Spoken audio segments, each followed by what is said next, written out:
ඔයාගේ ගාඩියන් ඒන්ජල්ගේ පණිවිඩය බලන්න තමයි අපි මේ සූදානම් වෙන්නේ. අපි බලමු ගාඩියන් ඒන්ජල් ඔයාට අද දවස තුල කරන්න ඕන මොකක්ද කියලා දෙන පණිවිඩය ගැන බලන්න. අපි බලමු එහෙනම් ඒ පණිවිඩය කුමක්ද කියලා.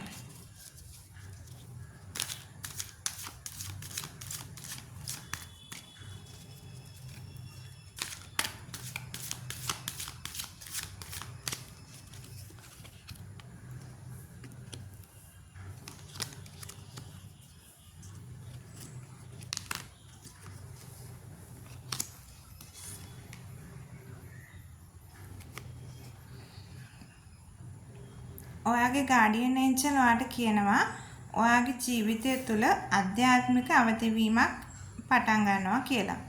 ඒ කියන්නේ මේ දේවල් වලට ආසාය, গুপ্ত දේවල්, গুপ্ত ශාස්ත්‍ර ඉගෙනීම් කටයුතු කරන අයට නව ආරම්භයක් ඔයාගේ ජීවිතය තුළින්ම ලැබෙනවා කියලා ඔයාගේ ගාඩියන් ඒන්ජල් කියනවා. ඉතින් එහෙම අය මේ දේවල් වලට ආසාය මේවා ඉගෙන ගන්න ආසය ඒවා දාරලා ඔයාගේ ජීවිතය අධ්‍යාත්මික වශයෙන් ජය ගන්නවට ලොකු ශක්තියක් මේකෙන් ලැබෙනවා.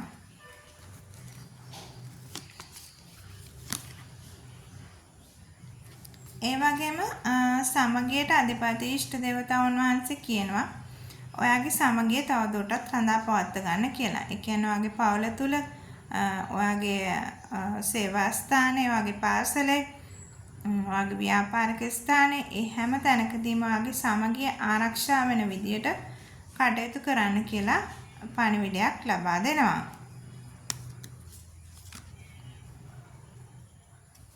ඉතින් ඔයාට මේ දේවලුත් එක්ක ප්‍රබෝධමත් ජීවිතයක් ගත කරන්න ශක්තිය ලැබෙනවා කියලා තමයි කියන්නේ. ඉතින් මේ දේවල් තමන්ගේ ජීවිතයට අදාළ කරගෙන ලස්සනට තමන්ගේ ජීවිතය හැඩගස්වා ගන්න පුළුවන්. ඔයාගේ මේ ඉෂ්ට දේවතාවුන් දෙන පණිවිඩය. ඉතින් අපේ හැමෝටම ඉන්නවා ඉෂ්ට දේවතාවුන් කෙනෙක්. ඉතින් එයා දෙන උදව් උපකාර ඉඟි ඔයාට තේරෙන්නේ නැහැ. ඔයා ඒව ගණන් ගන්නේ නැහැ. නමුත් හැම කෙනෙකුම පසුපසින් ඉන්නවා ඉෂ්ට දේවතාවුන් කෙනෙක්. ඉතින් ඔයාට නොදැනුවත්වම ඔයා හැම කරදරයකින්ම බේරගන්නේ ඒගොල්ලන්ව තමයි.